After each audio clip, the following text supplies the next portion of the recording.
नमस्कार दोस्तों, स्वागत है आपका एक और नए डिबेट वीडियो पर। दोस्तों, किसान आंदोलन की शुरुआत हो गई है और अमिताभ अग्निहोत्री जी अपना डिबेट लेकर आए हैं किसान आंदोलन 2.0 के ऊपर। इस डिबेट में आप देखोगे कि समाजवाद के प्रवक्ता भुवन भास्कर जोशी के साथ अमिताभ अग्निहोत्री जी की डिबेट हुई है, लेकिन उस डिबेट की इतनी ज़्यादा कोई वैल्यू नहीं रह जाती है जब अमिताभ अग्निहोत्री जी इन किसान आंदोलन के पीछे छुपे कुछ बात के बारे में बात करते हैं।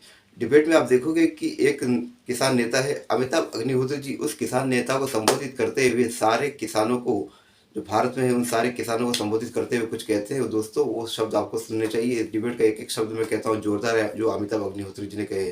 दोस्तों, पूरा वीडियो जरूर देखते जाइए, आपको बहुत आनंद आएगा। तो चलिए शुरू करते हैं debate video. Let's start.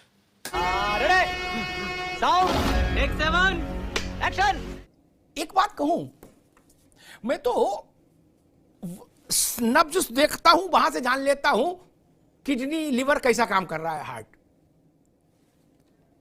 Punjab में अनिल दुबे जी, पंजाब में भगवंत मान आलू 100 रुपया किलो खरीदे, टमाटर 200 रुपया किलो खरीदे। कोई संसद, कोई राष्ट्रपति, कोई प्रधानमंत्री उनका हाथ पकड़ सकता है क्या?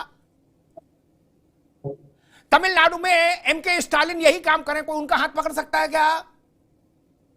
जहां जहां राहुल गांधी जी के इंडिया गठबंधन की सरकारें हैं, वहां तो स्वर्ग धरती पर उतरना चाहिए किसानों के लिए। नहीं, स्वामीनाथन जी ने जो फार्मूला, संजय आप भी समझ लीजिए, जो फार्मूला अपनी रिपोर्ट में दिया है एमएसपी का, भारत की कोई सरकार उस फार्मूले को स्वीकार नहीं कर सकती। लिख लीजिए मेरी बात कड़वी लगेगी लेकिन लिख लीजिए। जयंत चौधरी को भी बना दे कृषि मंत्री, तब भी नहीं कर सकते। क्या? कुछ नहीं कर सकते। चरण सिंह की फोटो लगाना अलग चीज है भाई, एमएसपी देना अलग मसला है। किसी का युग आ जाए, एमएसपी संभव नहीं। लेकिन राहुल गांधी जी तो जब 72,000 रुपया की हर आदमी को साल में कैश देने को तैयार थे, फिर भी इस देश ने उनकी बात पर भरोसा नहीं किया। जोशी साहब, नहीं, भारत जैसे गरीब देश में राहुल जी ने घोषणा की थी कि 6,000 रुपया महीना देंगे मौज लेने के लिए सबको। क्या? देश नहीं माना। अब उन्होंने कहा है एमएसपी देंगे स्वामीनाथन के रिकमेंडेशन के मुताबिक। जोशी जी, आपके नेता इसलिए कर रहा हूं क्योंकि आप भी इंडिया गठबंधन में हैं, आपकी पार्टी भी। उनकी बात पर देश भरोसा क्यों नहीं करता? एक, और दूसरा, कांग्रेस ने और सपा ने कहा हम किसानों के आंदोलन के साथ हैं। मैं समझना चाह रहा हूं, जब 60 दिन के भीतर नई सरकार ही चुननी है तो आंदोलन की जगह तो प्रचार करते तो ज्यादा फायदा नहीं होता? जोशी जी, क्यों 60 दिन के बाद तो चुनाव आ रहा है, क्यों नहीं किसान अपना वोट देकर उस सरकार को बदल दे और अपनी मनमाफिक सरकार ले आए। यही मौका तो भारतीय जनता पार्टी पे था, जब आदरणीय प्रधानमंत्री जी पर भोले भाले किसानों ने विश्वास करने का काम करा। उन्होंने देश के किसानों से माफी मांगी 22 के चुनाव से पहले और कहा था कि तीनों काले कानून वापस ले रहा हूं और इन पर चर्चा होगी। और 22 के बाद आज 24 में किसान मजबूर हो गया कि इस ठंड में वो निकलेगा और आंदोलन करने पर जो विवश हो। ठंड तो अब कम हो गया, तो बसंत आ गया, कल बसंत है। हाँ जी, चलिए, मैं विषय जो बताना चाहता हूँ अमिताभ जी, चल ठंडी नहीं गर्मी आ गई आपके हिसाब से, मैं तो आप ही को बड़ा मानता हूं। नहीं, बसंत आ गया, गर्मी नहीं, अभी तो बसंत आया है जी। मैं कह रहा हूँ ठंडी गर्मी बरसात सब झेलता है किसान, अपने फसलों में झेलता है, आंदोलन में झेलता है, इसी देश में झेलता है जी। ये देश देखता है, उनके प्रति दर्द होना चाहिए। वो क्यों निकल रहा है, क्या मजबूरी है उसकी? ठीक है जोशी जी, अभी रुकना होगा। मैं संजय, ठीक, अब जोशी जी अब निवेदन करूंगा, रुकना होगा। मैं कह दूं, मैं तो भाई ज्यादा लिखा पढ़ा नहीं, मैं तो किसान जैसा ही हूं, कुछ समझ लीजिए। मैंने जीवन ही देखा। समाजवादी पार्टी का आंगन जहां है, प्रथम परिवार का, संजय जी बड़ी अच्छी बात है, काम आएगी। वो आलू पट्टी है। क्या? देश का सबसे ज्यादा आलू उसी पट्टी में पैदा होता है जहां सपा का आंगन है। क्या? 50 साल, अनिल दुबे जी भी उस जानते हैं इलाके को, 50 साल हो गए मुलायम सिंह जी के राजनीति करते हुए। 67 में पहली बार मंत्री बन गए थे मुलायम सिंह जी। अनिल दुबे जी गलत बोलो तो टोक दीजिएगा, ठीक? उस आलू पट्टी में किसान के भले के लिए आलू के कारखाने बने नहीं। 35 साल से तो मैं सुन रहा हूं कि यहां वोदका बनने का कारखाना लगेगा, या फलान बनने का कारखाना लगेगा, कुछ नहीं हुआ। किसान की चिंता किसको कितनी है हम भी जानते हैं। इसीलिए मैं राजवीर जी की कौम से कहने आया हूं, इनके परपंच में मत पड़िए। चुनाव आ रहा है, अपने मन का नेता चुनिए ना। ये सब लोग काजू बादाम खाएंगे अपनी कोठरियों में बैठकर, राजवीर बाबू। क्या आप सड़क पर लाठी लाठी खाओगे, बाद में मुकदमा झेलोगे, खेत बेच के कचहरी मुकदमा लड़ोगे। सच्चाई जान लो, ठीक? कोई नेता नहीं आएगा, और आया हो तो हमको इसको नाम बता दो कि हमारी तारीख में फला नेता आया था और एक गड्डी हमारी जेब में डाल गया था कि भैया ये 50,000 रखो और लड़ो मुकदमा। टेलीफोन नहीं उठाएंगे, चक्करों में न पड़ो भैया। लोकतंत्र में खैर, राहुल गांधी ने कहा कि हम अब किसानों को सबसे बड़ी खुशखबरी सुनाई देते हैं, जैसे ही सरकार में आएंगे, कब आएंगे ये तो जनता तय करेगी, लेकिन उन्होंने कहा जब भी आएंगे, जैसे ही आएंगे हम स्वामीनाथन के हिसाब वाली एमएसपी दे देंगे। अब भैया बताओ, उनने रेट खोल दिया, अब उसके ऊपर कुछ रखते हो तो आप बताओ। यहां तो जवाबी कीर्तन चल रहा है। नहीं, पहले ख्याल होते थे यूपी में, गांव पुराने लोग जानते हैं जोशी जी, यूपी में पहले ख्याल होते थे, हैं जवाबी, तो अब जवाबी हो रहा है भैया। उन्होंने कह दिया MSP according to Swaminathan formula. मुझे लग रहा है आपको घोषणा कर देनी चाहिए एमएसपी के साथ 500-500 का नोट सबको साथ में। चुनाव का मौसम है, नहीं जब अंताक्षरी खेलनी है तो मुझे बताओ, देख खेलो। मैं हिपोक्रेट नहीं, और मैं मतलब अधिकतम सीमा का नॉन हिपोक्रेट आदमी हूं। चाहे कोई नाराज हो, चाहे खुश हो, वो बोलता वही जो मुझे लगता है बात ठीक है। देश में किसान भी सिर माथे, मास्टर भी सिर माथे, कारोबारी भी सिर माथे, दूध बेचने वाला भी सिर माथे, सबका योगदान है, देश तब बनता है। फौज वाला आदमी भी सिर माथे, जो आदमी जिस भी भूमिका में है सब सिर माथे, सब मिला के भारत मां का चेहरा बनता है। इसलिए मैं किसी को कम ज्यादा कभी नहीं कहता ना। मैं थोड़ा अटपटा ढंग का आदमी हूं, लोग जिधर सिरहाना रखते हैं उधर मैं पैताना रख देता हूं। एक पत्रकार के नाते मुझे सरकार के काम करने की प्रक्रिया विधि पता है, ठीक है ना। शायद नेताओं को, जो लोग सरकार में मंत्री नहीं रहते सीधे, उनको उतना नहीं पता होगा, है ना। या तो अधिकारी को पता है, या जो मंत्री रहा वो, या पत्रकार, ठीक। मैं जोशी साहब, आज बात हो जाए, एक कमेटी बन जाएगी, क्या कमेटी 4 बैठकें 5 बैठकें करेगी, तब तक चुनाव निपट जाएगा। और 20 दिन के भीतर, आज 13 है ना, 25 दिन के भीतर, लिख लो 25 दिन के भीतर आचार संहिता लगने वाली है देश में।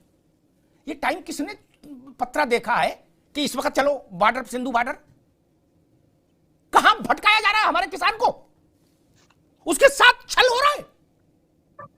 आज सरकार कहे कि चलो ठीक है, हमें कमेटी बनाते हैं, आपके लोग भी रहेंगे, हमारे लोग भी रहेंगे, विचार करिए। कमेटी 2 बैठक नहीं कर पाएगी, आचार संहिता लग जाएगी देश में। ये किन लोगों ने इनके कंधे पर बंदूक रख के चलाने की कोशिश की है जोशी जी? किसान के कंधे पर। किसान भावुक होता है, उसके कंधे पर, राजवीर जी आपके कंधे पर बंदूक रख दी गई है और गोली चल रही है। आप मानो नहीं मानो। जोशी जी, प्रश्न वही, ये समय किसने चुन के बताया कि इस वक्त चुनो, इस वक्त मामला ठीक है? अमिताभ जी, जो आज की आपकी चर्चा है उसमें सबसे अच्छी बात मुझे लगी, आपने टाइम टेबल की बात कही जी। मैं पूरी जिम्मेदारी से कहना चाहता हूं, कब लगभग 3 दशक का मेरा राजनीतिक जीवन है, जिस प्रकार केंद्र सरकार ने ये अभी भारत रत्न दिया है, टाइम टेबल को पहचाना है। अब किसान भी आपके टाइम टेबल को पहचान रहा है। किसान भी कब तक चले जाएगा, किसान को भी पता है सरकार को चुनाव में जाना है। हमारे मित्र, पुराने मित्र हमारे दुबे साहब यहाँ बैठे हैं, यहाँ पर कोई सी भी बात कर सकते हैं, लेकिन जाना इनको और हमको, सबको, भारतीय जनता पार्टी के हमारे मित्र बैठे हैं, जाना इन्हीं किसानों के बीच में।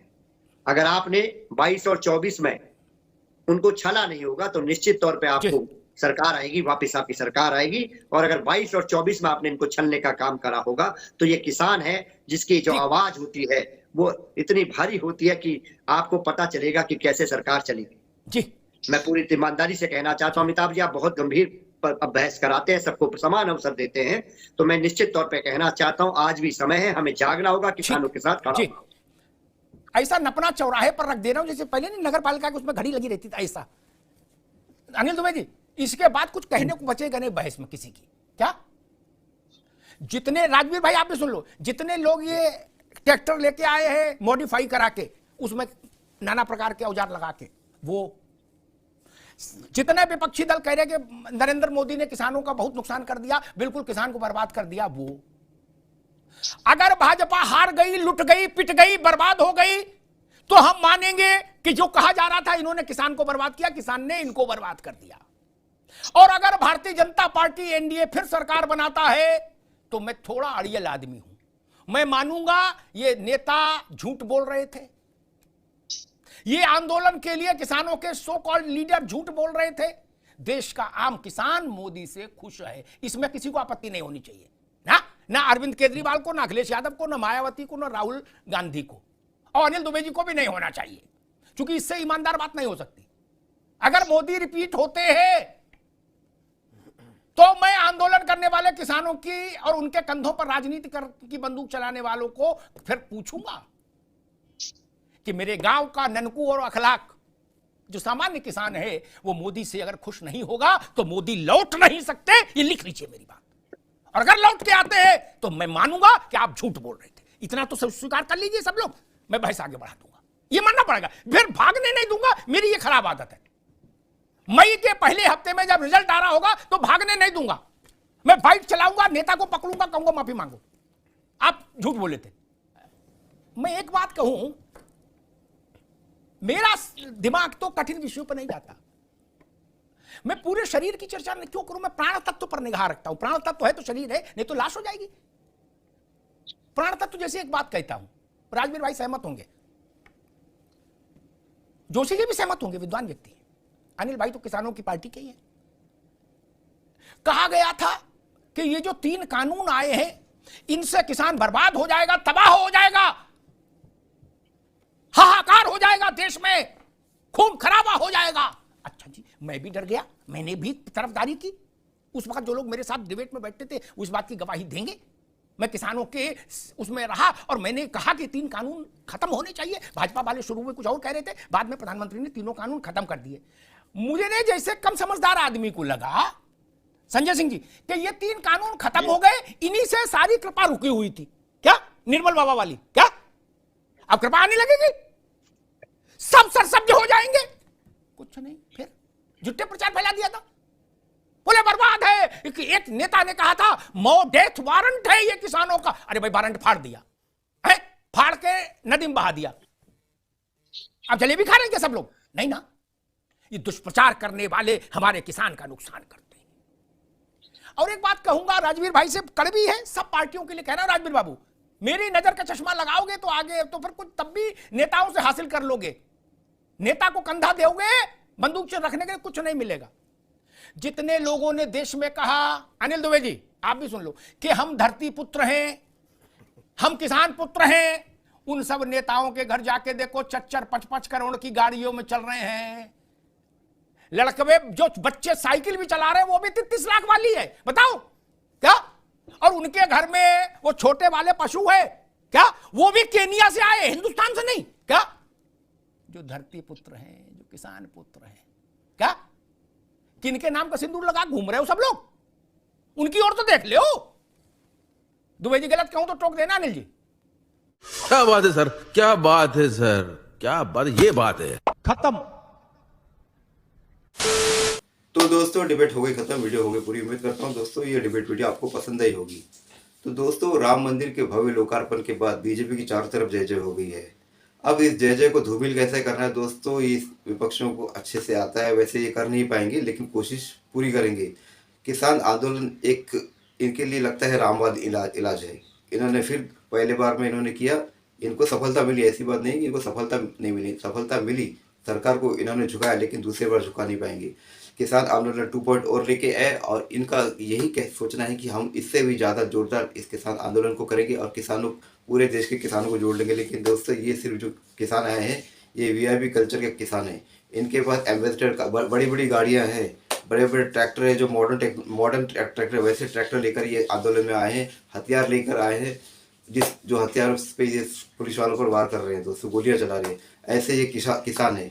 तो ऐसे ही किसानों की पोल पट्टी और इनके नेताओं की पोल पट्टी देखो, आपने देखा होगा अमिताभ अग्निहोत्री जी ने इस डिबेट वीडियो में खोल दी है। तो दोस्तों सिंपल सी बात है, इसके पीछे कौन है, कौन से नेता है, उनका मकसद क्या है, आपको अच्छे से समझ में आ गया होगा इस डिबेट वीडियो के देख के। तो उम्मीद करता हूँ दोस्तों ये डिबेट वीडियो रिकॉर्डिंग मेरा काम आपको पसंद आया होगा। अगर ये डिबेट वीडियो रिकॉर्डिंग मेरा काम आपको पसंद है तो चैनल सब्सक्राइब करते जरूर जाएंगे। मिलता हूँ आपसे एक वीडियो में, तब तक के लिए जय हिंद, वंदे मातरम।